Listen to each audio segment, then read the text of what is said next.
কুরবানি ঈদের সময় আমাদের মেইন একটা আকর্ষণ হচ্ছে রেড মিট, অর্থাৎ আমরা বিভিন্ন রকম মাংস গ্রহণ করে থাকি, গরু, খাসি, মহিষ গ্রহণ করি।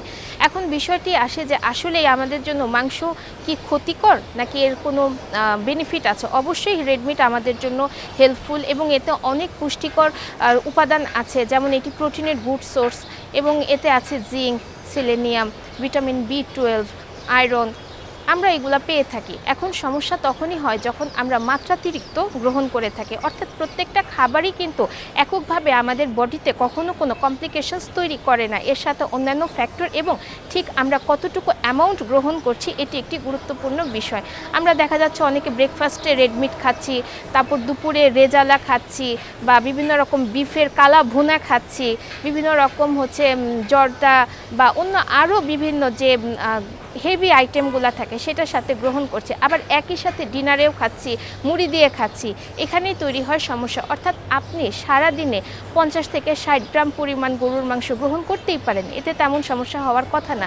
তবে যখন সেটি 100 গ্রাম বা তার বেশি হয়ে যায় তখনই কিন্তু আমাদের হেলথ রিস্কটা শুরু হয়ে যায়। তাই আমাদেরকে খেয়াল রাখতে হবে যে আমরা সারাদিনে ঠিক অন্তত লেস দেন 100 গ্রাম যেন ইনটেক করি, এটা একটা কমন বিষয়। এবং এখানে দেখা যাচ্ছে যে আমাদের রেড মিটে কিন্তু অনেক বেশি স্যাচুরেটেড ফ্যাট থাকে।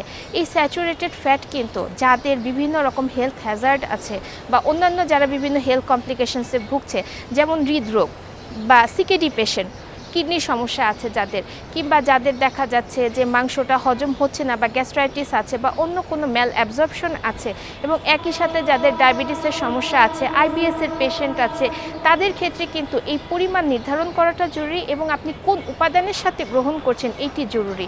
সো আমরা মাংস গ্রহণ করার ক্ষেত্রে অবশ্যই স্যাচুরেটেড ফ্যাট যেটা ওইটাকে বাদ দিব, এবং যে অংশে আমাদের ফ্যাটটা কম থাকে অর্থাৎ লিন মিট যেখানে পাবো, অর্থাৎ রানের অংশ, ওইটা আমরা যাদের এই ধরনের হেলথ হ্যাজার্ড আছে তারা ওই অংশটা গ্রহণ করব। এবং অবশ্যই সাথে পর্যাপ্ত পরিমাণ পানি গ্রহণ করতে হবে যেন ঠিকমতো আমাদের এই রেড মিটটা ডাইজেস্ট হয়, কারণ রেড মিট কখনোই কিন্তু 24 ঘন্টায় ডাইজেস্ট হয় না, এটা ডাইজেস্ট হতে মিনিমাম 2 থেকে 3 দিন পুরোপুরি প্রয়োজন হয়। তাই সেই সময়টা দিতে হবে এবং খুব বেশি খাওয়া যাবে না, এতে করে আমাদের লিভার ফাংশনেও কিন্তু সমস্যা হতে পারে।